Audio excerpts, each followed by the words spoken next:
Pyotr Petrovitch, she cried, protect me, you at least. Make this foolish woman understand that she can't behave like this to a lady in misfortune, that there is a law for such things. I'll go to the Governor-General himself. She shall answer for it. Remembering my father's hospitality, protect these orphans. Allow me, madam. Allow me. Pyotr Petrovitch waved her off.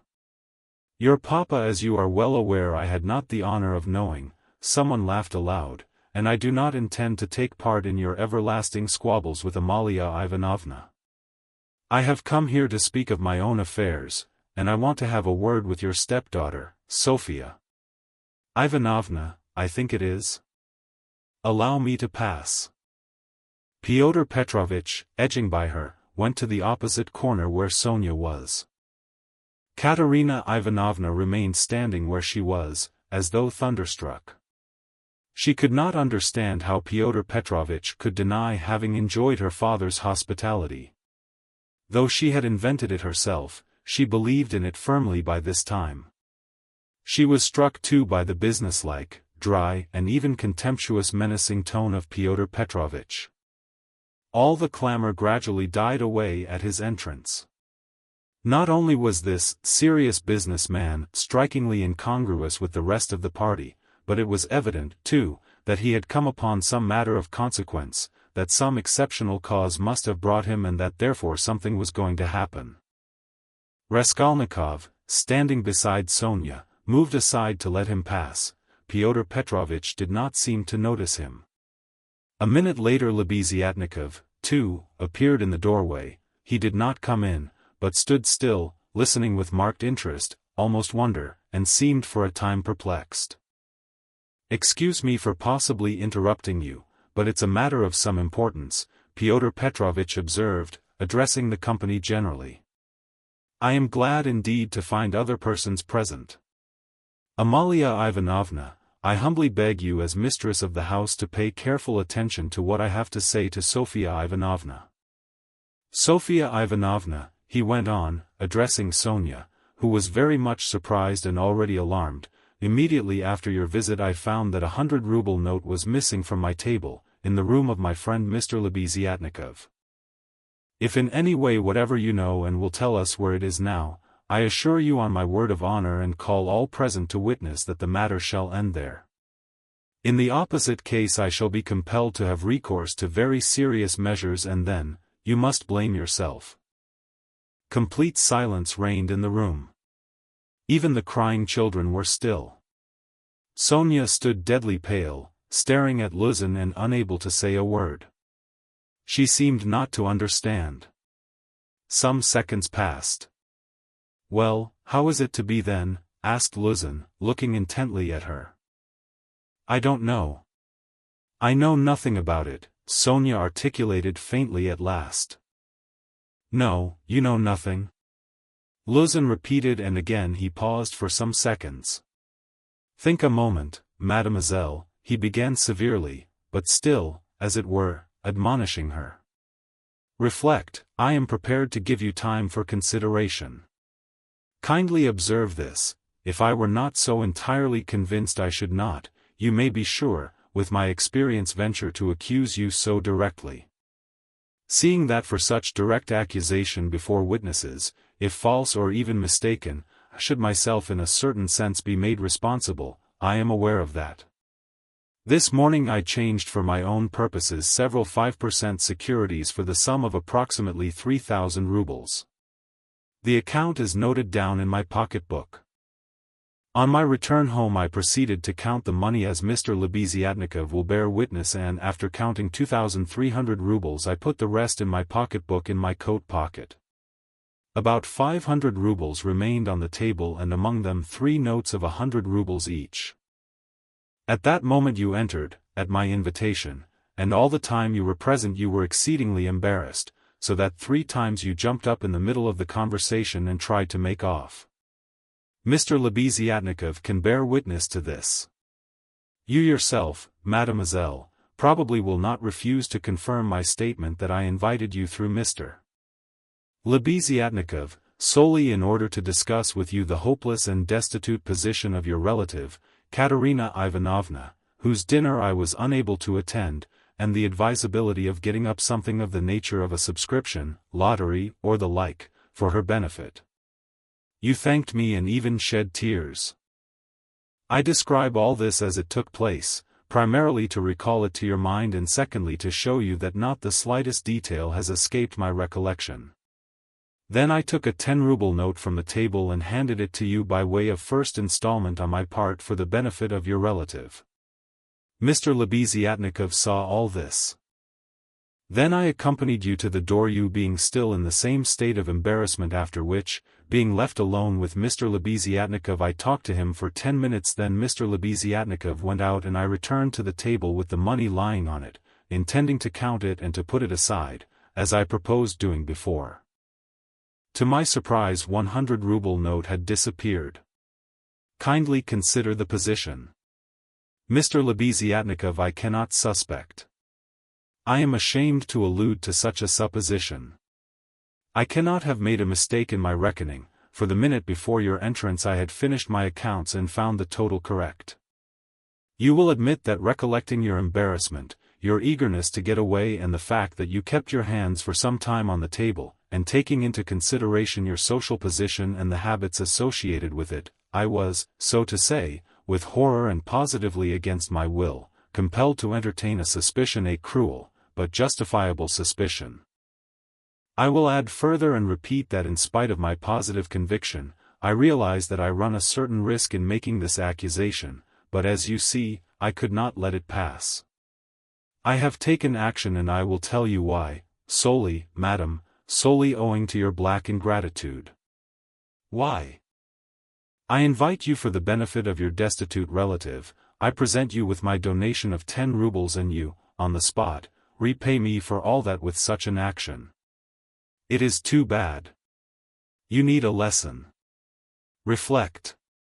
Moreover, like a true friend I beg you, and you could have no better friend at this moment, think what you are doing, otherwise I shall be immovable. Well, what do you say? I have taken nothing, Sonia whispered in terror. You gave me 10 rubles, here it is, take it.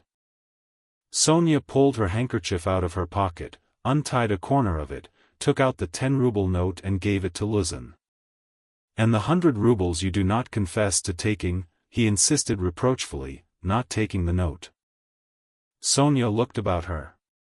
All were looking at her with such awful, stern, ironical, hostile eyes. She looked at Raskolnikov. He stood against the wall, with his arms crossed, looking at her with glowing eyes. Good God, broke from Sonia. Amalia Ivanovna, we shall have to send word to the police, and therefore I humbly beg you meanwhile to send for the house porter, Luzin said softly and even kindly. Gott der Barmherzige. I knew she was the thief, cried Amalia Ivanovna, throwing up her hands. You knew it? Luzin caught her up. Then I suppose you had some reason before this for thinking so. I beg you, worthy Amalia Ivanovna, to remember your words which have been uttered before witnesses. There was a buzz of loud conversation on all sides. All were in movement. What? Cried Katerina Ivanovna, suddenly realizing the position, and she rushed at Luzin. What? You accuse her of stealing? Sonia? Ah, the wretches, the wretches. And running to Sonia she flung her wasted arms round her and held her as in a vice. Sonia! How dared you take 10 rubles from him? Foolish girl! Give it to me. Give me the 10 rubles at once here. And snatching the note from Sonia, Katerina Ivanovna crumpled it up and flung it straight into Luzin's face. It hit him in the eye and fell on the ground. Amalia Ivanovna hastened to pick it up. Pyotr Petrovitch lost his temper. Hold that mad woman, he shouted. At that moment several other persons, besides Lebeziatnikov, appeared in the doorway, among them the 2 ladies. What? Mad? Am I mad? Idiot, shrieked Katerina Ivanovna. You are an idiot yourself, pettifogging lawyer, base man. Sonia, Sonia, take his money. Sonia a thief. Why, she'd give away her last penny, and Katerina Ivanovna broke into hysterical laughter. Did you ever see such an idiot? She turned from side to side. And you too? She suddenly saw the landlady. And you too, sausage eater, you declare that she is a thief, you trashy Prussian hen's leg in a crinoline. She hasn't been out of this room, she came straight from you, you wretch, and sat down beside me, everyone saw her. She sat here, by Rod Ion Romanovitch. Search her. Since she's not left the room, the money would have to be on her. Search her, search her. But if you don't find it, then excuse me, my dear fellow, you'll answer for it. I'll go to our sovereign, to our gracious Tsar himself, and throw myself at his feet, today, this minute. I am alone in the world. They would let me in. Do you think they wouldn't? You're wrong, I will get in. I will get in. You reckoned on her meekness. You relied upon that. But I am not so submissive, let me tell you. You've gone too far yourself. Search her, search her. And Katerina Ivanovna in a frenzy shook Luzin and dragged him toward Sonia. I am ready, I'll be responsible, but calm yourself, madam, calm yourself. I see that you are not so submissive. Well, well, but as to that, Luzin muttered, that ought to be before the police, though indeed there are witnesses enough as it is. I am ready.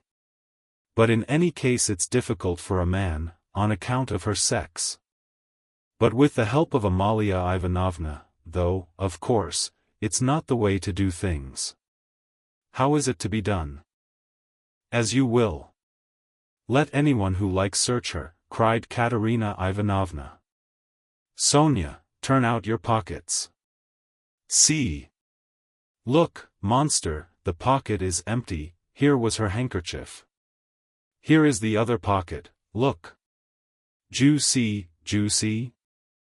And Katerina Ivanovna turned or rather snatched both pockets inside out. But from the right pocket a piece of paper flew out and describing a parabola in the air fell at Luzin's feet. Everyone saw it, several cried out. Pyotr Petrovitch stooped down, picked up the paper in 2 fingers, lifted it where all could see it and opened it.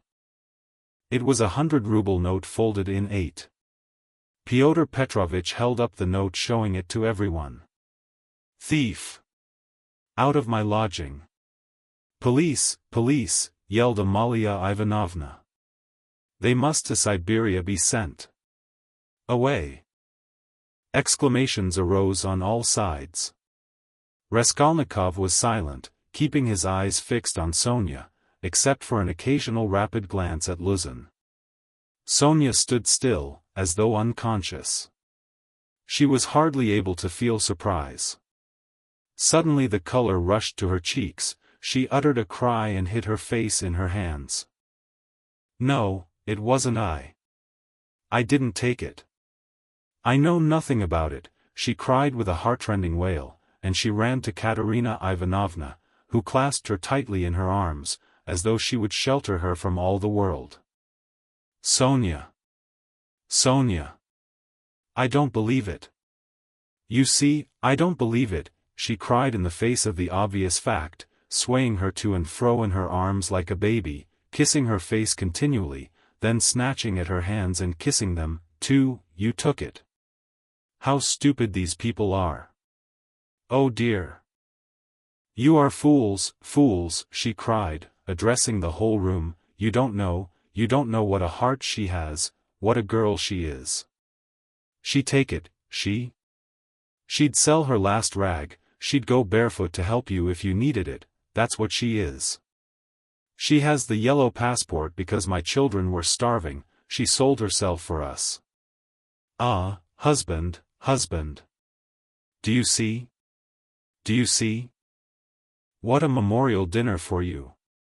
Merciful heavens. Defend her, why are you all standing still? Rodion Romanovich, why don't you stand up for her? Do you believe it, too? You are not worth her little finger, all of you together. Good God! Defend her now, at least. The wail of the poor, consumptive, helpless woman seemed to produce a great effect on her audience. The agonized, wasted, consumptive face, the parched blood-stained lips, the hoarse voice, the tears unrestrained as a child's, the trustful, childish and yet despairing prayer for help were so piteous that everyone seemed to feel for her. Pyotr Petrovitch at any rate was at once moved to compassion. Madam, this incident does not reflect upon you," he cried impressively. "No one would take upon himself to accuse you of being an instigator or even an accomplice in it, especially as you have proved her guilt by turning out her pockets, showing that you had no previous idea of it. I am most ready to show compassion, if poverty, so to speak, drove Sofya Semyonovna to it, but why did you refuse to confess, mademoiselle? Were you afraid of the disgrace? The first step? You lost your head, perhaps? One can quite understand it. But how could you have lowered yourself to such an action? Gentlemen," he addressed the whole company, "gentlemen. Compassionate and, so to say, commiserating these people, I am ready to overlook it even now in spite of the personal insult lavished upon me. And may this disgrace be a lesson to you for the future," he said, addressing Sonia, "and I will carry the matter no further." Enough. Pyotr Petrovitch stole a glance at Raskolnikov. Their eyes met, and the fire in Raskolnikov seemed ready to reduce him to ashes. Meanwhile Katerina Ivanovna apparently heard nothing. She was kissing and hugging Sonia like a madwoman. The children, too, were embracing Sonia on all sides, and Polenka, though she did not fully understand what was wrong, was drowned in tears and shaking with sobs, as she hid her pretty little face, swollen with weeping, on Sonia's shoulder.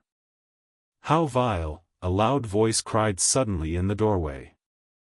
Pyotr Petrovitch looked round quickly. "What vileness?" Lebeziatnikov repeated, staring him straight in the face. Pyotr Petrovitch gave a positive start. All noticed it and recalled it afterwards. Lebeziatnikov strode into the room. "I mean that you are a slanderer, that's what my words mean," Lebeziatnikov said hotly, looking sternly at him with his short-sighted eyes. He was extremely angry. Raskolnikov gazed intently at him, as though seizing and weighing each word. Again there was a silence. Pyotr Petrovitch indeed seemed almost dumbfounded for the first moment. "If you mean that for me," he began, stammering. "But what's the matter with you? Are you out of your mind?" "I'm in my mind, but you are a scoundrel." "Ah, how vile! I have heard everything. I kept waiting on purpose to understand it, for I must own even now it is not quite logical. What you have done at all, for I can't understand." "Why, what have I done then?" "Give over talking in your nonsensical riddles. Or maybe you are drunk. You may be a drunkard, perhaps, vile man, but I am not. I never touch vodka, for it's against my convictions. Would you believe it, he himself, with his own hands gave Sofya Semyonovna that 100-ruble note. I saw it, I was a witness, I'll take my oath." "He did it, he," repeated Lebeziatnikov, addressing all. "Are you crazy, milksop?" squealed Luzin. "She is herself before you. She herself here declared just now before everyone that I gave her only 10 rubles. How could I have given it to her?" I saw it, Lebeziatnikov repeated, "and though it is against my principles, I am ready this very minute to take any oath you like before the court, for I saw how you slipped it in her pocket. Only like a fool I thought you did it out of kindness. When you were saying goodbye to her at the door, while you held her hand in one hand, with the other, the left, you slipped the note into her pocket. I saw it. Luzin turned pale. What lies? He cried impudently. Why, how could you, standing by the window, see the note? You fancied it with your short-sighted eyes. You are raving. No, I didn't fancy it. And though I was standing some way off, I saw it all.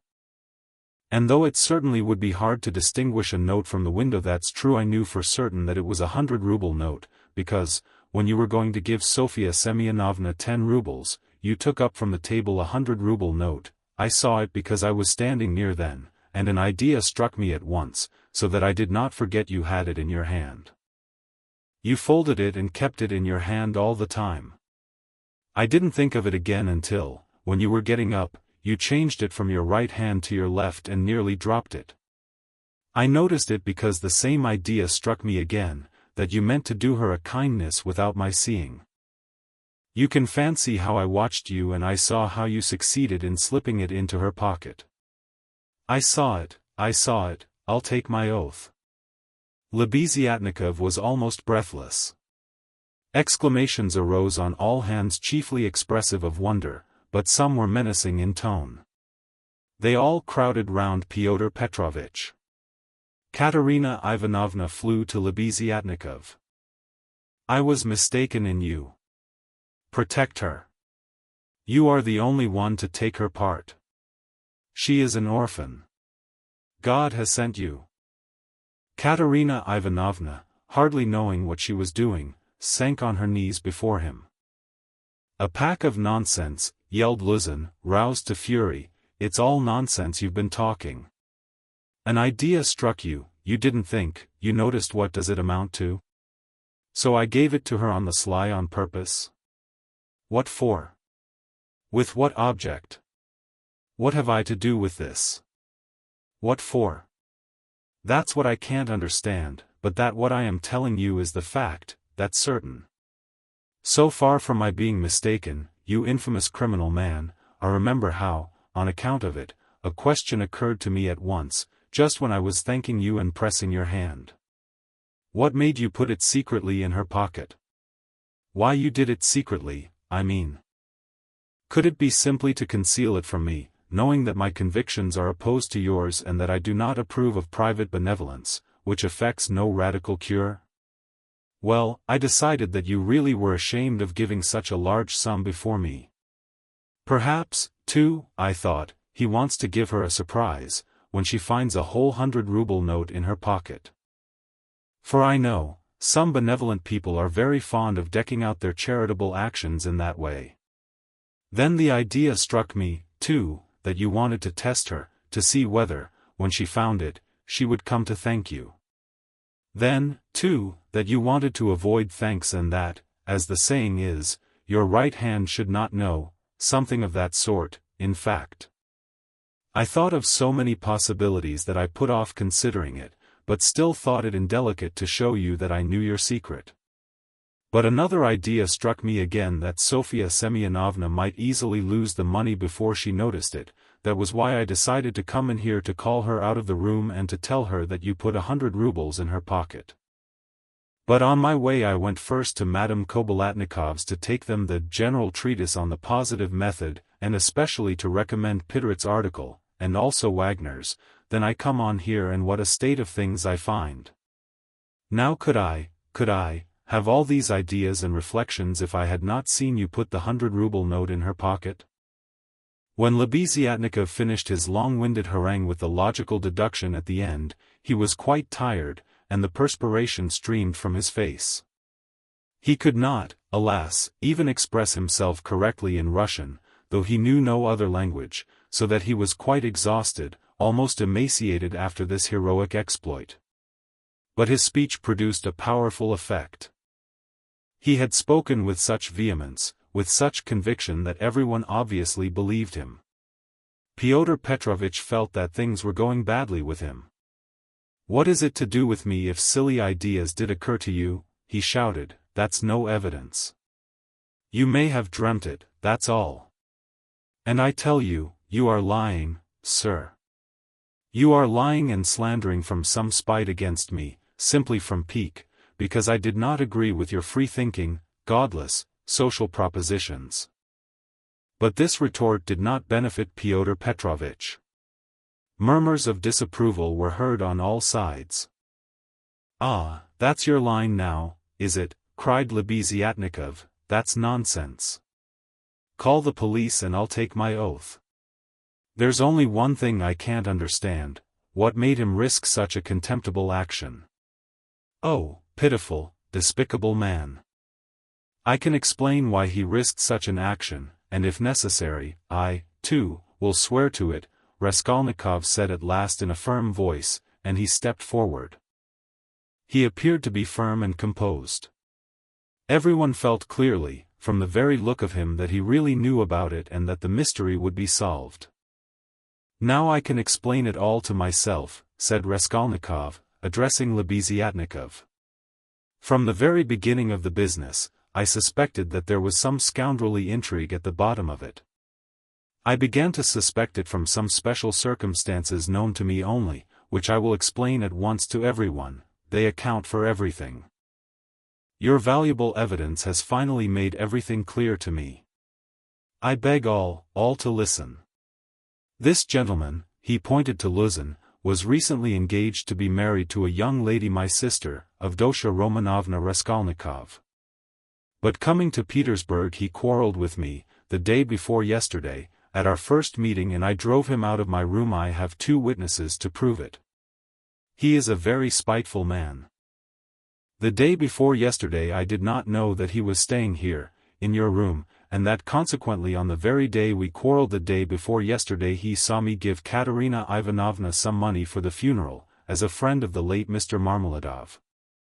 He at once wrote a note to my mother and informed her that I had given away all my money, not to Katerina Ivanovna but to Sofia Semyonovna, and referred in a most contemptible way to the character of Sofia Semyonovna, that is, hinted at the character of my attitude to Sofia Semyonovna. All this, you understand, was with the object of dividing me from my mother and sister, by insinuating that I was squandering on unworthy objects the money which they had sent me and which was all they had. Yesterday evening, before my mother and sister and in his presence, I declared that I had given the money to Katerina Ivanovna for the funeral and not to Sofia Semyonovna, and that I had no acquaintance with Sofia Semyonovna and had never seen her before, indeed. At the same time I added that he, Pyotr Petrovitch Luzin, with all his virtues, was not worth Sofia Semyonovna's little finger, though he spoke so ill of her. To his question, would I let Sofia Semyonovna sit down beside my sister, I answered that I had already done so that day.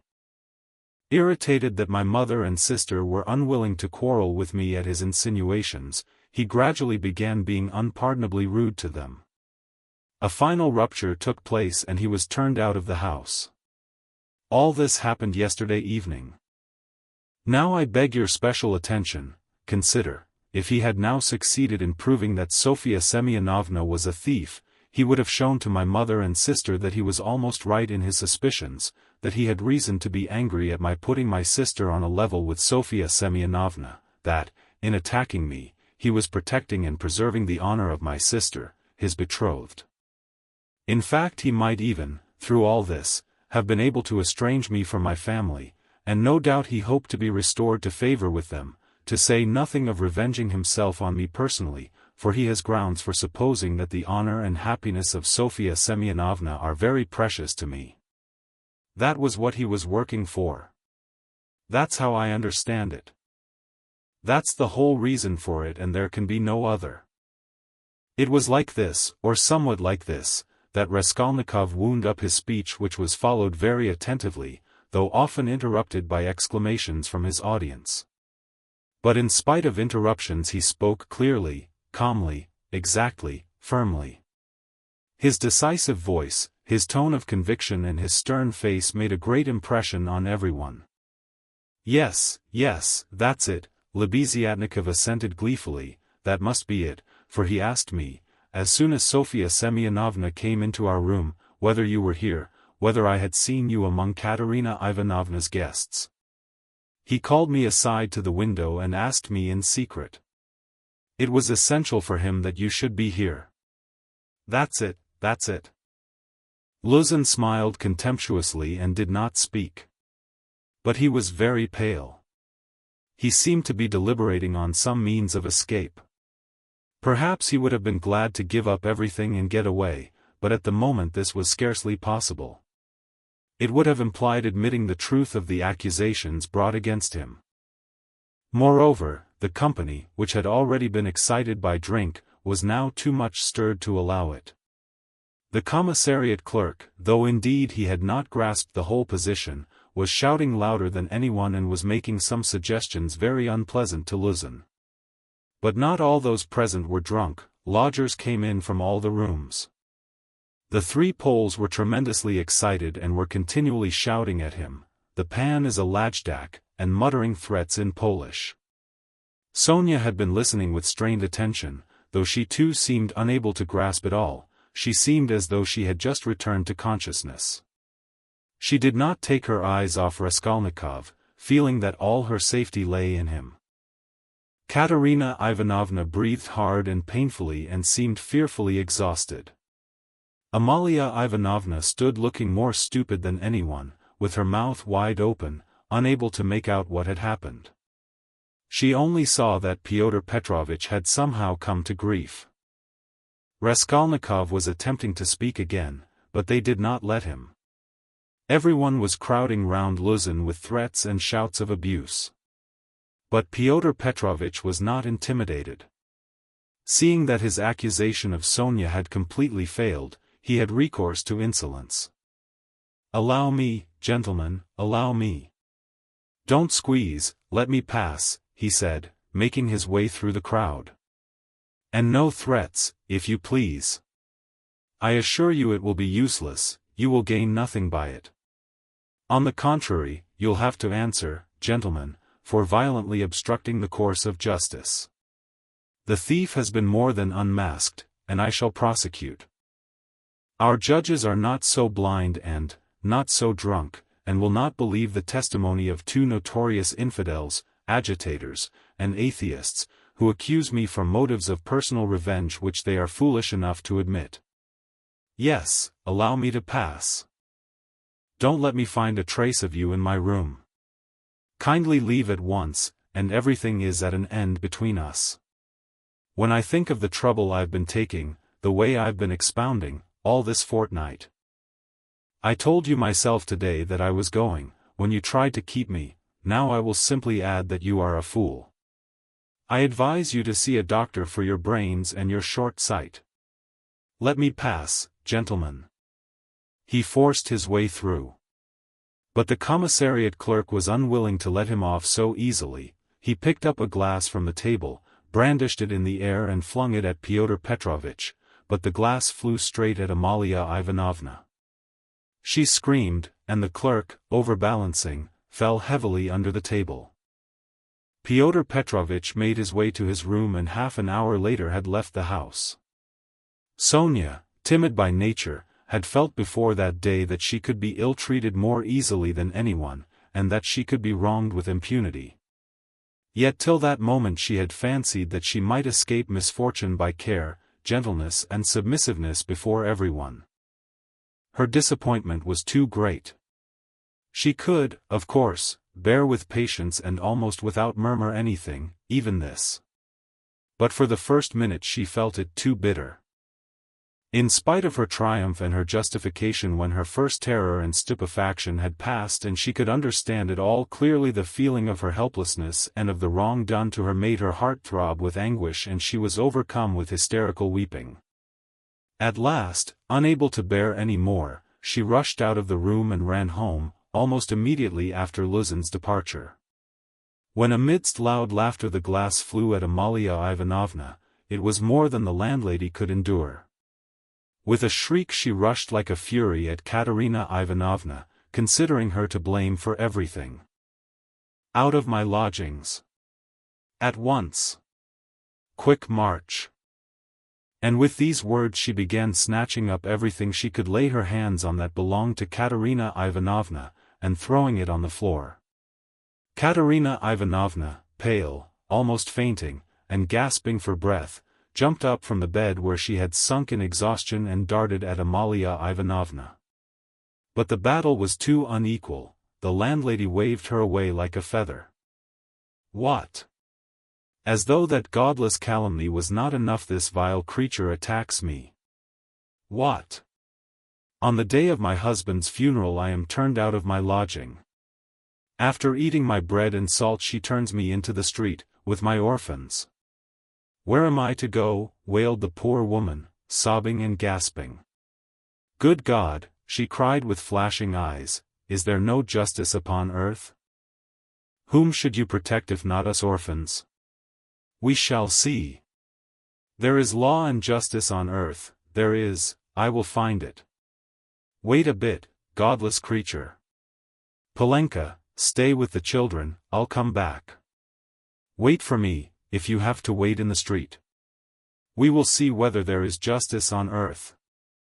And throwing over her head that green shawl which Marmeladov had mentioned to Raskolnikov, Katerina Ivanovna squeezed her way through the disorderly and drunken crowd of lodgers who still filled the room, and, wailing and tearful, she ran into the street with a vague intention of going at once somewhere to find justice. Polenka with the two little ones in her arms crouched, terrified, on the trunk in the corner of the room, where she waited trembling for her mother to come back. Amalia Ivanovna raged about the room, shrieking, lamenting and throwing everything she came across on the floor. The lodgers talked incoherently, some commented to the best of their ability on what had happened, others quarreled and swore at one another, while others struck up a song. Now it's time for me to go, thought Raskolnikov. Well, Sofia Semyonovna, we shall see what you'll say now. And he set off in the direction of Sonia's lodgings.